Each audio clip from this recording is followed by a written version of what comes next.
అందరికీ నమస్కారం అండి. Welcome to our channel stories world by దేవి.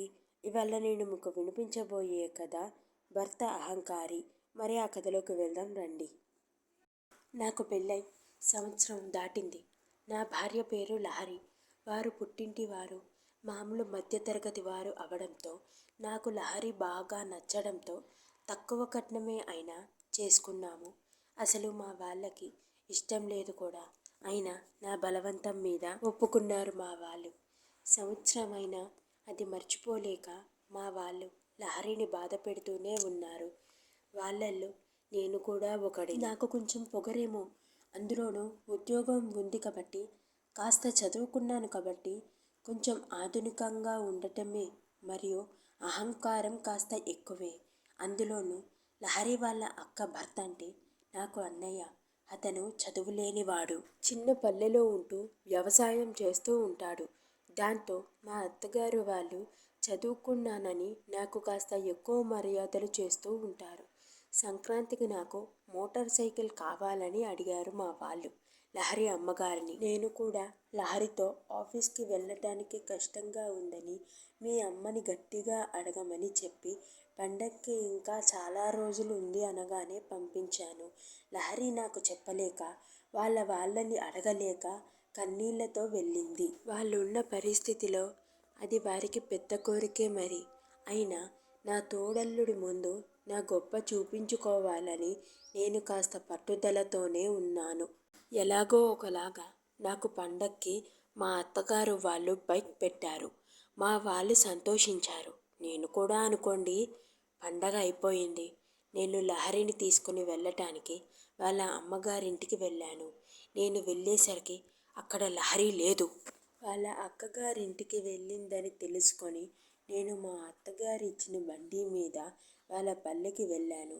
వాళ్ళ పల్లె అక్కడికి దగ్గరగానే ఉంటుంది కాబట్టి అక్కడికి వెళుతూ నా బైక్ చూసి మా తోడల్లుడు ఎలా అసూర్యపడతాడో అని ఊహిస్తూ, తిరిగి మా అత్తగారిని ఎలా సాధిస్తాడో అని ఊహిస్తూ వెళ్తున్నాను నేను. అతని ఇంటికి మొట్టమొదటిసారిగా వెళ్తున్న నాతో ఎలా మాట్లాడతాడో అని అనుకుంటూ వెళ్ళాను. కానీ నాకు వారి ఇల్లు తెలియదు.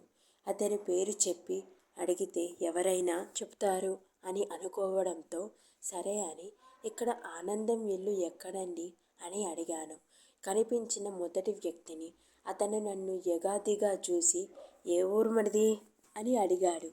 అతను నన్ను చదువుకున్నవాడివిగా కనిపిస్తున్నావు, ఆ మాత్రం ఎదుటి వారికి గౌరవం ఇచ్చి మాట్లాడాలని తెలీదా?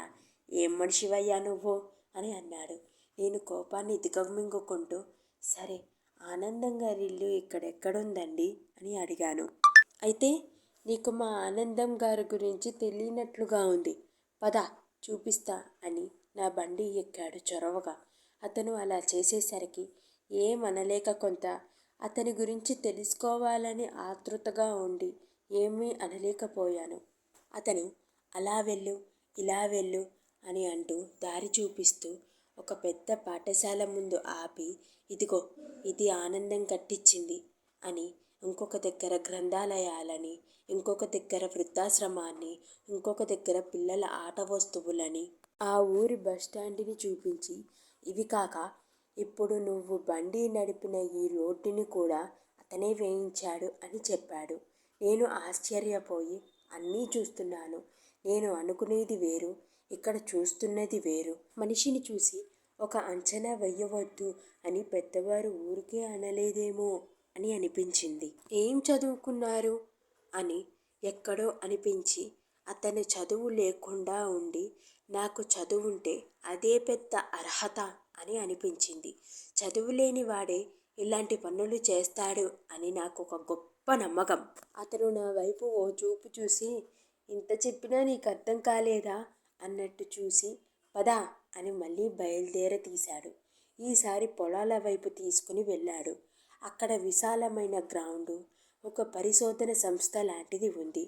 అతను నా అవస్థను చూసి, ఆనందం గారు బీఎస్సీ అగ్రికల్చర్ గోల్డ్ మెడలిస్ట్ బాబు అని, అతను అంత చదువుకున్నా ఇక్కడ మాతో ఉంటూ అతను వ్యవసాయం మీద ఇష్టంతో పెద్ద ఉద్యోగం వదులుకొని మరీ కొత్త కొత్త పంటలు కనుక్కొని వాటిని ఇక్కడే పరిశోధిస్తాడు. అవి మాతో పండించి మంచి మంచి లాభాలు వచ్చేలా చేస్తాడు అని చెప్పి, మా ఊర్లో మాకు దొరికిన వజ్రం మా ఆనందం బాబు. అందుకే మేము ఆయనను గౌరవంగా చూసుకుంటాము అని అన్నాడు. నాకు షాక్తో మెదడంతా మొద్దుబారినట్టు అనిపించింది. శరీరంలో నుంచి శక్తినంతా ఎవరో లాగేస్తున్నట్టు అనిపించింది. నేను మామూలు వ్యక్తి అని అనుకున్నాను. నా తోడల్లుడు ఇంత మంచి పేరు ప్రఖ్యాతలు ఉన్నాయి అంటే నాకు నమ్మబుద్ధి కాలేదు. అసూర్యను లేదా ఇంకొకరి గొప్పతనాన్ని ఒప్పుకోలేకపోవడమో నాకు అర్థం కాలేదు. కానీ నాకన్నా గొప్పవాడు అని తెలిసేసరికి నా మనసులో అసూర్య రగిలినట్లు అనిపించింది. ఇంత చిన్న పల్లెలో ఉంటూ ఇంత నిరాడంబరంగా ఉండి ఇతరులకు సేవ చేయడం అంటే ఇదంతా కేవలం పేరు కోసమేనా అని అనిపించకపోలేదు. అన్ని సౌకర్యాలు ఉన్న పట్నాన్ని వదిలేసి ఇక్కడ ఈ మారుమూలలో ఉండటం ఏంటి అని అనుకొని ఇదే మాటని అతనితో అన్నాను. బాబు, నీకు అర్థం కావడం లేదు. ఇది వారి ఊరు కాదు. అతనిది మొదటి నుండి పట్నమే.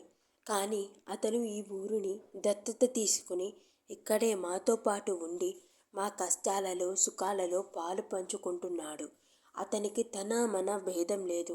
అంతా మనవారే అని అనుకుంటాడు. నీకో నిజం చెప్పనా అని అతను పెద్ద అని పట్టణంలో ఒక గొప్పవారి పేరు చెప్పి అతను వారికన్నా ధనవంతుడు అయినా నిరాడంబరంగా ఉంటారు అని చెప్పాడు. అది వినేసరికి నాలో ఉన్న అసూయ అంతా ఎగిరిపోయింది. వాళ్ళెంత గొప్పవారో తెలుసా? అలాంటి వారిలో ఒకడు ఈ ఆనందం అని అనుకున్న తనది కాని ఊరిని దత్తత తీసుకొని ఇలా సేవ చేసేవారు ఎవరున్నారు? ఏదో పేరు కోసం అయితే డబ్బిచ్చి ఆ పని చేయించుకోవచ్చు. ఎప్పుడూ నా దగ్గర గొప్పలు చెప్పుకోలేదు.